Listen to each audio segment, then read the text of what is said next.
ఆండాళ్ దివ్య తిరువడిகளே శరణం. జై శ్రీమన్నారాయణ. శ్రీమతే రామానుజాయ నమః.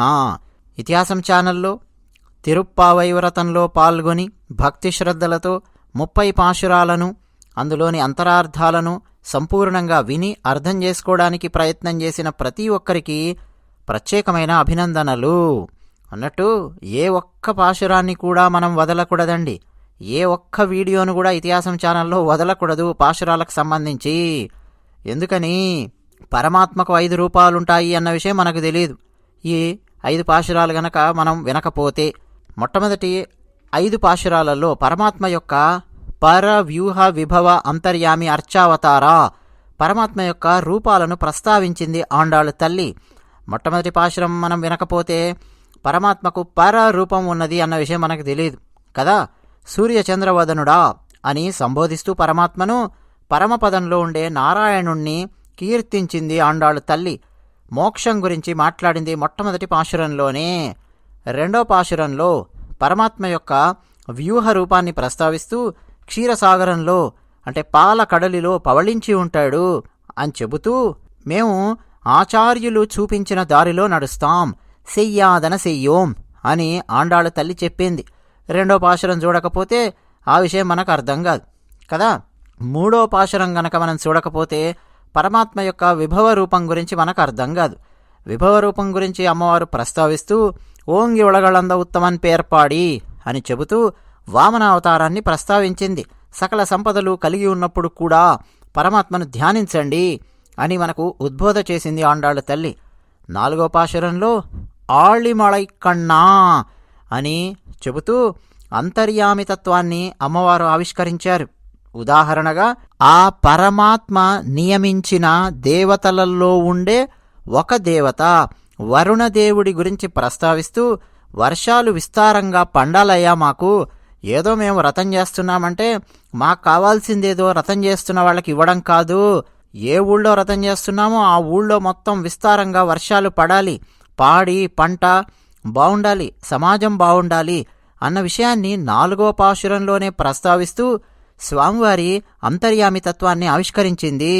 గురువులు కూడా ఎలా ఉంటారు అన్న విషయాన్ని మనం ఆ పాశురంలో అర్థం చేసుకోవడానికి ప్రయత్నం చేశాం. 5వ పాశురంలో మాయనై మన్ వడమధురై మైందనై అని మొదలుపెట్టి స్వామివారి యొక్క విగ్రహ రూపం గురించి మనం మాట్లాడుకున్నాం. ఉదాహరణగా భాగవతంలో ఉండే దామోదర లీలా, కృష్ణ లీల గురించి మనం తెలుసుకున్నాం. కూర్చోమంటే కూర్చున్నాడు పరమాత్మ. యశోదామాతకు ఎంత సులభంగా లభ్యమయ్యాడో మనకు కూడా అంతే సులభంగా లభ్యమవుతాడు సంపూర్ణ శరణాగతి కనుక ఉంటే అన్న విషయాన్ని మనం అర్థం చేసుకున్నాం. మన కోసం విగ్రహ రూపంలో వచ్చాడు పరమాత్మ ఈ కలియుగంలో అన్న విషయాన్ని మనం అర్థం చేసుకున్నాం. 6వ పాశురం నుంచి మొదలుపెట్టి 15వ పాశురం వరకు వరుసగా 10 మంది జ్ఞానులకు గుర్తుగా 10 మంది గోపికలను నిద్రలేపడం మనం తెలుసుకున్నాం. 6వ పాశురంలో పుళ్ళుం సిలంబిన కాణ్ పుళ్ళరయన్ కోయిలిల్ అని మొదలుపెట్టి పక్షుల యొక్క 2 రెక్కలను జ్ఞానము అనుష్ఠానము అంటే జ్ఞానము కర్మ అని చెప్పుకుంటూ భరతుడిని లక్ష్మణుడిని ఉదాహరణగా తీసుకొని ఆ ఇద్దరికి మధ్య తేడా ఏమిటి స్వామివారిని అర్చించడంలో మనం తెలుసుకున్నాం. అంతేనా, పూతన శకటాసుర భంజనం భాగవత లీలలు అన్నీ మనం 6వ పాశురంలోనే చూశాం. 7వ పాశురంలో కీషు కీషన్ రెంగుం ఆనైచ్చాత్తన్ అని మొదలుపెట్టి పరమాత్మకు సేవ చేయడం మాత్రమే కాదయ్యా, భాగవత సేవ చేయాలి అని మాట్లాడుకున్నాం. ఉదాహరణగా భరద్వాజ పక్షులను పేర్కొంటూ రామాయణంలో భాగవత సేవ చేసిన భరద్వాజ మహర్షి గురించి వాల్మీకి రామాయణంలో ఏముందో యథాతథంగా మనం తెలుసుకున్నాం. అంతేనా, గాజుల గలగలలతో ఆభరణాల శబ్దాలతో బ్రహ్మముహూర్తంలోనే లేచి కవ్వంతో పెరుగు చిలుకుతూ ఉన్న గోపికలల్లో ఉన్న నామ స్మరణ వైభవం గురించి మనం 7వ పాశురంలో తెలుసుకున్నాం. 8వ పాశురంలో కేసి రాక్షస సంహారం గురించి తెలుసుకుంటూ చాణూర ముష్టికుల సంహారం గురించి కూడా మనం తెలుసుకున్నాం. ఈ 2 కూడా భాగవతం ఆధారంగానే మనం తెలుసుకున్నాం. తమోగుణం నుంచి సత్వగుణం వైపు ఎలా వెళ్లాలో తెలుసుకున్నాం. 9వ పాశురంలో అమ్మవారు మనకు తూమణి మాడత్తు చుత్తం విళక్కెరియా అని మొదలుపెట్టి అసలు అమ్మవారి పాశురాలు ఎవరెవరికి ఎలా ప్రేరణ కలిగించాయో మనం తెలుసుకున్నాం.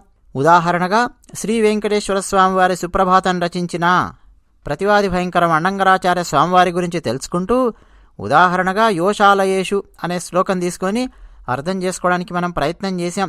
అందులోనే మామ కూతురా నిద్ర లేవమ్మా అంటూ సాగే ఆసక్తికరమైన పాశురాన్ని మనం చూశాం.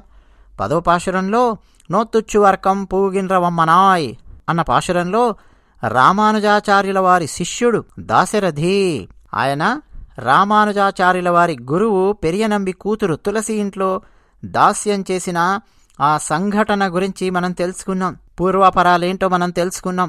కొన్ని కొత్త విషయాలు మనం నేర్చుకోవడానికి ప్రయత్నం చేశాం. అవునా? 11వ పాశురంలో గోదాదేవి కట్రుక్కరవై కన్నంగళ్ పలకరందు అని మొదలుపెట్టి సౌందర్యము సంపద రెండూ ఉన్న ఒక గోపికను మనకు పరిచయం చేశారు. అందులో ఉండే అంతరార్థాలు రహస్యాలు మనం తెలుసుకున్నాం. కనైత్తిళం కట్రెరుమై కండ్రుక్కిరంగి అన్న పాశురంలో శ్రీరాముడు రావణాసురుడిని ఎలా సంహరించాడో ఆ 12వ పాశురంలో మనకు చెప్పారు ఆండాళ్ళు తల్లి. 13వ పాశురంలో పుళ్ళినవాయ్ కీండానై పొల్లావరక్కనై అని మొదలుపెట్టి బకాసురవధ భాగవత లీల మనం తెలుసుకున్నాం. అంతేనా, రాముడు కృష్ణుడు ఎవరు గొప్ప అన్న చర్చ మనం అక్కడ పెట్టుకున్నాం. 14వ పాశురంలో భారతీయ తత్వశాస్త్రానికి ఏది ప్రమాణం, వేదం ఎందుకు గొప్పదో ఉదాహరణలతో అర్థం చేసుకోవడానికి మనం ప్రయత్నం చేశాం. ప్రత్యక్షం, అనుమానం, ఆప్తవాక్యం అన్న కొత్త వాక్యాలను, కొత్త పదాలను పరిచయం చేయడానికి నేను ప్రయత్నం చేశాను అని అనడం కంటే ఆండాళ్ళు తల్లి ఆ అవకాశాన్ని మనకిచ్చింది అని చెప్పి మనం అందాం. ఆవిడే గనక ఆ పాశురం రాయకపోతే మనం ఎందుకు చెప్పుకుంటాం? అందుకని గోదా, గో అంటే జ్ఞానము, దా అంటే ఇచ్చినది, జ్ఞానాన్ని మనకిచ్చింది ఆండాళ్ళు తల్లి. 14వ పాశురంలో 15వ పాశురంలో 10వ గోపికను నిద్రలేపుతూ ఎల్లే ఇళంగిళియే అని మొదలుపెట్టారు. గోపికలందరూ వచ్చి లోపలున్న ఆ గోపికను నిద్రలేపుతూ కాస్త గోలగోల చేశారు.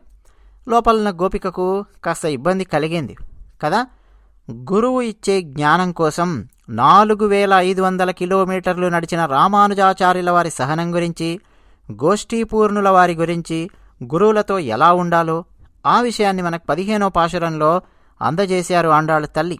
16వ పాశురంలో నాయగనాయ నిండ్ర నందగోపనుడయ్యా అని మొదలుపెట్టి కోయిలు కాప్పానే అంటూ ద్వారపాలకులను ప్రసన్నం చేసుకున్నారు. స్వామివారిని ఏ కోరికలు అడగడానికి మేము రాలేదు అని ద్వారపాలకులకు విశ్వాసం కలిగిస్తూ లోపలికి వెళ్ళారు.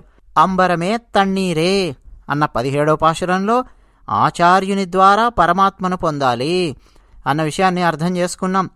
ఆచార్యుణ్ణి ప్రసన్నం చేసుకుంటే, ఆచార్యుడిని ఆశ్రయిస్తే ఆచార్యుడు మంత్రాన్ని మనకు ఉపదేశిస్తాడు. మంత్రం ఆచార్యుని ఆధీనంలో ఉంటుంది. మంత్రం స్వామివారి కంటే ముందు ఆయనతో ఉండేవారిని కూడా దర్శించమని మనకు చెబుతుంది. నంద, యశోద, బలరామ మేలుకోండి అని ఆ పాశురంలో మనం తెలుసుకున్నాం. బ్రహ్మ కడిగిన పాదము ఇదే అన్న విషయాన్ని మనం అక్కడ తెలుసుకున్నాం. 18వ పాశురంలో ఉందు మదహళిత్తన్ ఓడాద తోళ్వలియన్, అందులో ఎద్దులను లొంగదీసిన శ్రీకృష్ణుని కథ, నీలాదేవిని ఎలా వివాహం చేసుకున్నాడో తెలుసుకున్నాం. నందగోపుని కోడలా ముందు తలుపు తీయవమ్మా అని అమ్మవారిని ప్రసన్నం చేసుకోవడానికొచ్చారు గోపికలు. 19వ పాశురంలో కూడా అమ్మ నీలాదేవి ఒక్క క్షణమైన స్వామివారిని వదిలి ఉండలేవా, రావమ్మా రా, నువ్వు భక్తుల వైపు నిలబడాలి కదా అని పిలిచారు. 19వ పాశురంలోనే లక్ష్మీనారాయణులలో ఎవరు ముందు పలుకుతారు అన్న విషయాన్ని మనం చర్చించుకున్నాం. 20వ పాశురంలో గోపికలు నీలాదేవిని కొన్ని వస్తువులు అడిగారు. అవన్నీ కూడా లోతైన ఆధ్యాత్మిక అంశాలను మేళవించి ఉన్నాయి. ఉదాహరణకు అద్దాన్ని అడిగారు. అద్దం అంటే ఏంటండి? మన ఆత్మ సౌందర్యాన్ని మనం అర్థం చేసుకోవడము, అది అద్దాన్ని సూచిస్తుంది. ఆత్మజ్ఞానాన్ని పొందడం. అయితే ఆత్మజ్ఞానం చాలా సుందరంగా ఉంటుంది. కేవలం ఆత్మజ్ఞానంతోనే ఆగిపోతే నేనే దేవుడిని అన్న అహంకారం వచ్చే అవకాశం ఉంది. ఆ అహంకారమే చెమట పట్టడం. దానికోసమని మళ్ళీ ఇంకో వస్తువు అడిగారు. ఆ విషయాలన్నీ కూడా మనం 20వ పాశురంలో చర్చించుకున్నాం. 21వ పాశురంలో నేను మీతోనే ఉంటాను, వెళదాం పదండి, మనందరం కలిసి శ్రీకృష్ణ పరమాత్మను మేలుకొలుపుదాము అన్నది నీలాదేవి. శ్రీ వైష్ణవంలో ఉన్న కీలకమైన అంశం. అమ్మ భక్తులతో ఉంటుంది, మనతో ఉంటుంది, మన తరపున పరమాత్మతో మాట్లాడుతుంది కదా. శ్రీకృష్ణుని నిద్రలేపే ప్రయత్నం చేశారు. 22వ పాశురంలో కృష్ణ పరమాత్మ యొక్క మంచం దగ్గరికి వచ్చారు. రాజాధిరాజులే కొన్ని లక్షణాలను తొలగించుకొని మరి నీ దగ్గరికి వచ్చారు స్వామి, మేము అలాగే వచ్చాం, కరుణించు అన్నారు. 23వ పాశురం గనక మనం వినకపోతే, మారిమలై గుహలోని సింహం నిద్రలేచి ఎర్రటి కళ్ళతో జూలు విదిల్చి అటు ఇటు పొరలాడి గర్జిస్తూ బయటికి వచ్చేలా రాస్వామి అని పిలిచారు. జియర్ అనే పదానికి అర్థం తెలుసుకున్నాం.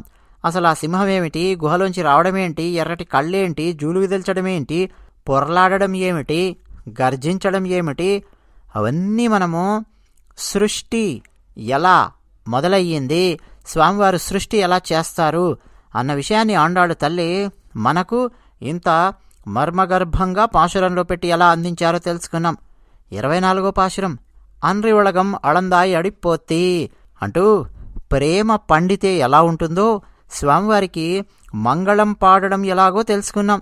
శ్రీరాముల వారికి శ్రీకృష్ణునికి ఎవరెవరు ఎలా మంగళం పాడారో గోదాదేవి అమ్మవారు మనకు చెబుతూ, మనకు మంచి జరగాలని కాదయ్యా స్వామివారిని మనం ప్రార్థించాల్సింది, స్వామివారు బాగుండాలి అని కోరుకునే స్థితికి మనం ఎదగాలి అని ఆండాళ్ళు తల్లి మనకు ఉద్బోధ చేశారు. అవునా. 25వ పాశురంలో ఒరుత్తి మగనాయ్ పిరందు, కంసుని కడుపులో నిప్పులా కణకణ మండిన శ్రీకృష్ణ పరమాత్మ వైభవాన్ని, కంసుని యొక్క భయాన్ని, ఎలా ఒక్క క్షణం కూడా స్వామివారి గురించి ఆలోచించలేని స్థితికి కంసుడు ఎలా వచ్చాడో భయంతో, ఆ విషయాన్ని మనం భాగవతం ఆధారంగా తెలుసుకున్నాం. 26వ పాశురంలో మాలే మణివన్నా మార్గళి నీరాడువాన్ పాశురంలో శ్రీకృష్ణ పరమాత్మ యొక్క ఆశ్రిత వాత్సల్యం గురించి తెలుసుకుంటూ 6 వస్తువులు అడిగారు. అవేమిటో, ఆధ్యాత్మిక రహస్యాలేమిటో చూశాం. 27వ పాశురంలో కూడారై వెల్లుం సీర్ గోవిందా, ధనుర్మాసం యొక్క ఈ పాశురంలో సాంప్రదాయము తత్వము మనం గ్రహించడానికి ప్రయత్నం చేశాం. ఆండాళ్ కదిలి వచ్చి రామానుజులను అన్నా అని పిలిచిన కూడారై పాయసం కథ మనం తెలుసుకోవడమే కాకుండా సన్మానము సంభావన అడిగారు గోదాదేవి అమ్మవారు. భాగవతంలో చల్దులారగించుట అన్న ఆ అద్భుతమైన లీలలో మోక్షానుభవం ఎలా ఉన్నదో మనం తెలుసుకున్నాం. ఏమడిగారో మనం చూశాం. కరవైఘళ్ పిన్షన్రు అంటూ సాగే 28వ పాశురంలో, అయ్యా స్వామి, మాకు భక్తి తెలీదు, కర్మ తెలీదు, జ్ఞానము తెలీదు, అమాయకులం మేము, అసలు ఎలా తినాలో కూడా మాకు తెలియదు, కోపగించుకోకు, నీ సేవకై మమ్మల్ని నియోగించు స్వామి, మాలో ఏమన్నా తప్పులుంటే అవి సరిచేసే బాధ్యత కూడా నీదే, సరిచేసి మరీ నీ దగ్గరికి చేర్చుకో, పూర్తిగా మేము నీకు శరణాగతి చేస్తూ ఉన్నాము. అయితే మేము శరణాగతి చేయడం వల్ల నువ్వు మాకేదో ఇస్తావు అని చెప్పి మేము అనుకోవట్లా, నువ్వు మాకు ఏది ఇవ్వాలన్నా అంతా కూడా నీ దయా అన్న విషయం మేము అర్థం చేసుకున్నాము, అంతా నీ చేతుల్లో ఉన్న విషయం మేము అర్థం చేసుకున్నాము అన్నారు 28వ పాశురంలో. 29వ పాశురం సిత్తం సిరు కాలే వందు ఉన్నై చేవిత్తు అన్న పాశురంలో ఆండాళ్ళు తల్లి అసలు ఆమెకు జీవులపై ఎంత ప్రేమ ఉన్నదో మనం తెలుసుకున్నాం.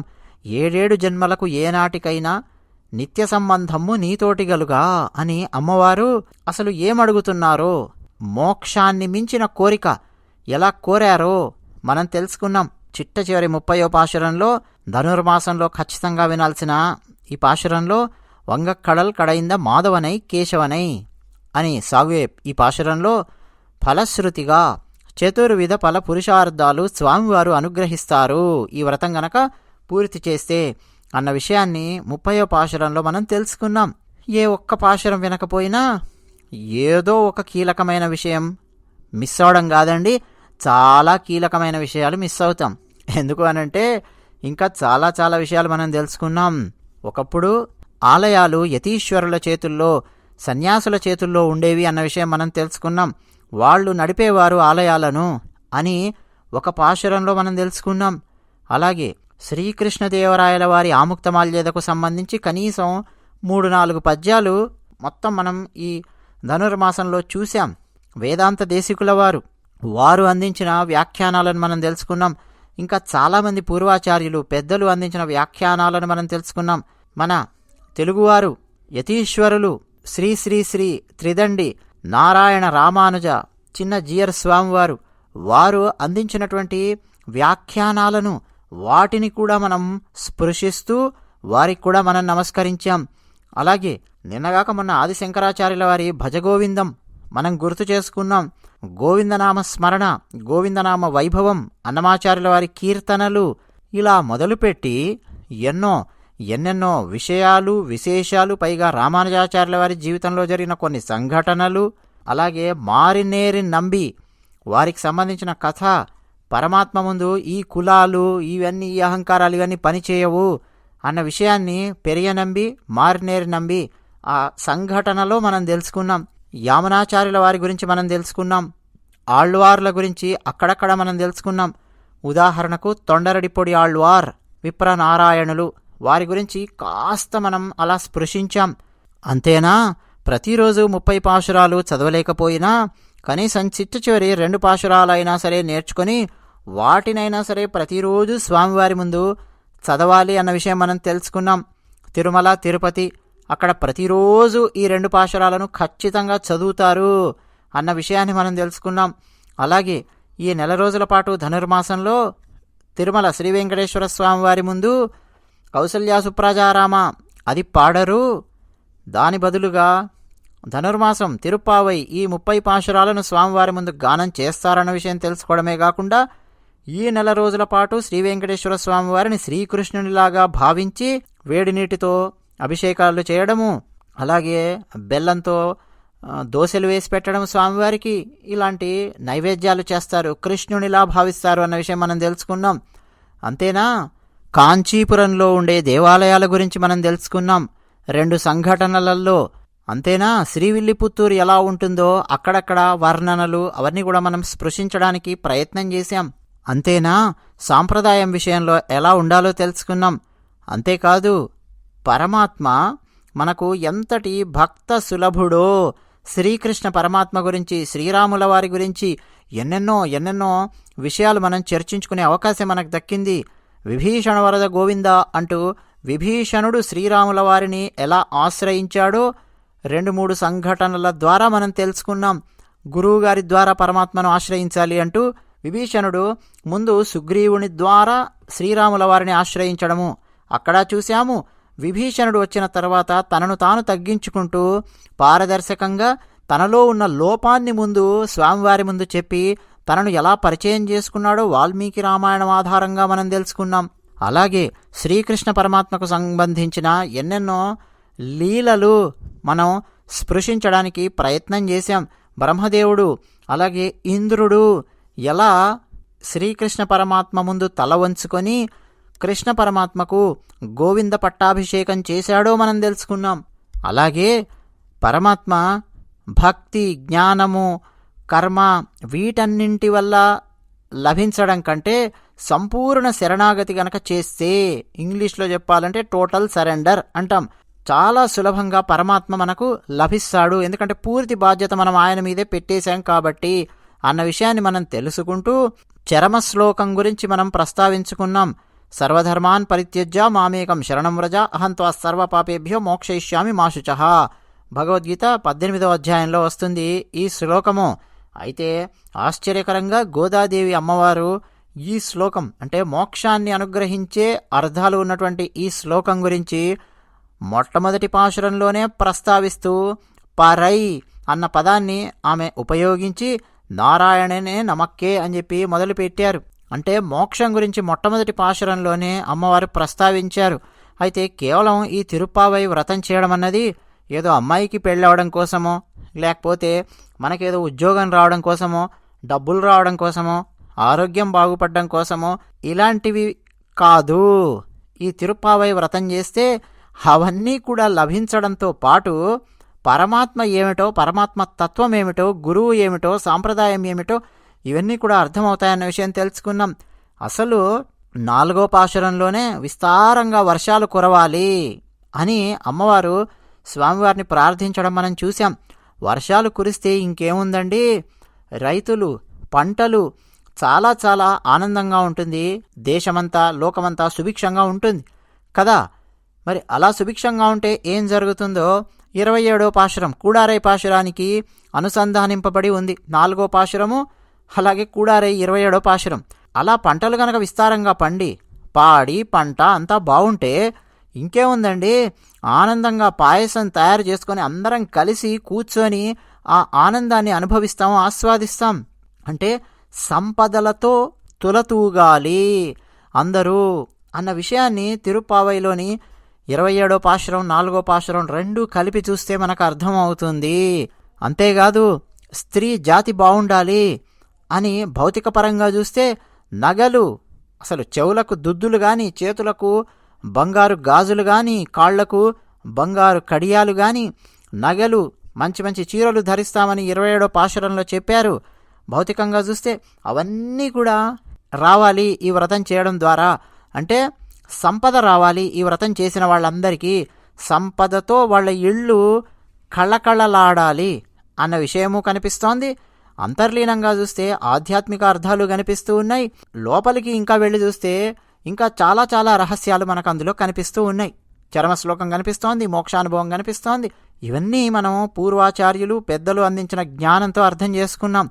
అంటే ఈ వ్రతం చేస్తే వర్షాలు పడడము, అమ్మాయికి పెళ్ళి అవడము, సంపదలు రావడము, ఆరోగ్యం బాగుండడం, ఇవన్నీ జరుగుతాయి. దాంతోపాటు పరమాత్మ తత్వము, మోక్షం అంటే ఏమిటి, మోక్షానికి మించినటువంటి కోరిక 29వ పాశురంలో, సాంప్రదాయము, వేదధర్మము, పెద్దలు నడిచిన మార్గము, ఇవన్నీ కూడా మనం చర్చించుకున్నాం. గోదాదేవి అమ్మవారు కొత్త కొత్త దేవుళ్ళని ఎవ్వరిని కూడా పట్టుకురాలేదండి.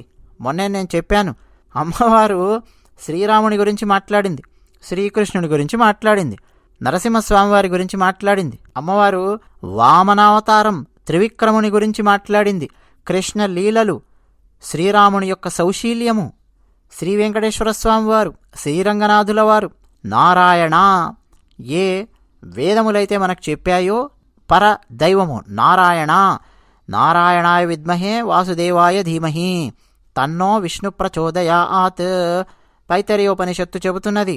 నారాయణుని గురించే మాట్లాడింది అమ్మవారు. సాక్షాత్తు మనకు కలియుగ దైవం శ్రీ వెంకటేశ్వర స్వామివారు విగ్రహ రూపంలో కొలువై ఉన్నారు. రాముల వారున్నారు, మనకు కృష్ణుడున్నాడు, లీలలున్నాయి, అంతర్లీనంగా ఎన్నెన్నో అర్థాలున్నాయి. వాటన్నింటినీ మనం కాస్త గ్రహించడానికి ప్రయత్నం చేశాము అంతే. ఈ తిరుప్పావై అనేదండి చాలా చాలా ఇంకా లోతు ఉన్నది. మన శక్తి మేరకు కొన్ని విషయాలు మనం అధ్యయనం చేశాము. ఏ ఒక్క పాశురం కూడా వదలకుండా మొత్తం 30 రోజుల పాటు ప్రతి పాశురాన్ని వింటూ లోతుగా అర్థం చేసుకోవడానికి ఎవరెవరైతే ప్రయత్నం చేశారో వాళ్ళందరూ కూడా అండి ధన్యులే. ఎవరైనా మిస్ అయిన వాళ్ళు ఉంటే ఏం చేయొచ్చు, ఇతిహాసం ఛానల్లో ప్లేలిస్ట్ అని చెప్పి ఉంటాయి, వెళ్ళండి ఇతిహాసం ఛానల్లో ప్లేలిస్ట్ క్లిక్ చేయండి. అందులో ధనుర్మాసం పాశురాలు అని ఒక ప్లేలిస్ట్ క్రియేట్ చేసి పెట్టడం జరిగింది. ఆ ప్లేలిస్ట్ కనుక మీరు నొక్కారంటే అసలు ధనుర్మాసం ఎక్కడ ప్రారంభం అయ్యిందో, శ్రీవిల్లిపుత్తూరు ఎక్కడుందో, గోదాదేవి ఎవరో, విష్ణు చిత్తుల వారు ఎవరో, ఆ కథ నుంచి మొదలుపెట్టి మొత్తం 30 రోజుల పాటు పాశురాలు మనం చూసాం. నెంబర్లు కూడా వేసి పెట్టడం జరిగిందండి ఇతిహాసం ఛానల్లో. పాశురం 1, పాశురం 2, పాశురం 3 అని.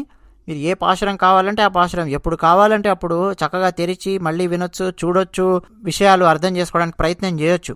కొంతమంది అయితే అండి 70 ఏళ్ల వయస్సున్న వాళ్ళు, 80 ఏళ్ల వయస్సున్న వాళ్ళు ఈ పాశురాలు ఇతిహాసం ఛానల్లో విన్నారు. కామెంట్ సెక్షన్లో కామెంట్స్ రాశారు. వాళ్ళందరూ వాళ్ళ వయస్సును చెబుతూ మరీ రాశారు. చాలా సంతోషం. అంత పెద్దవాళ్ళు అంత ఓపిక చేసుకొని ఈ ధనుర్మాసంలో ఇతిహాసం ఛానల్లో పాశురాలు విన్నారు అనంటే అది ఆ లక్ష్మీనారాయణులు వాళ్లకు కలిగించిన మంచి ఆలోచన అని మనం ఇక్కడ కాస్త చెప్పుకోవచ్చు. అంతేకాదండి, మరికొంతమంది గృహిణులు వాళ్ళకి ఎన్ని పనులున్నా ఏం చేస్తున్నా సరే ఖచ్చితంగా ప్రతిరోజు పాశురాలను వింటూ కామెంట్ సెక్షన్లో ఇంటరాక్ట్ అయినటువంటి వాళ్ళు ఉన్నారు. అలాగే ఉద్యోగాలు చేసుకునేవాళ్ళు, వాళ్ళకి ఎన్ని పనులుండని ఏమన్నా ఉండని నెల రోజుల పాటు వాళ్ళ సమయాన్ని కాసేపు కేటాయించి ప్రతిరోజు వింటూ వచ్చారు.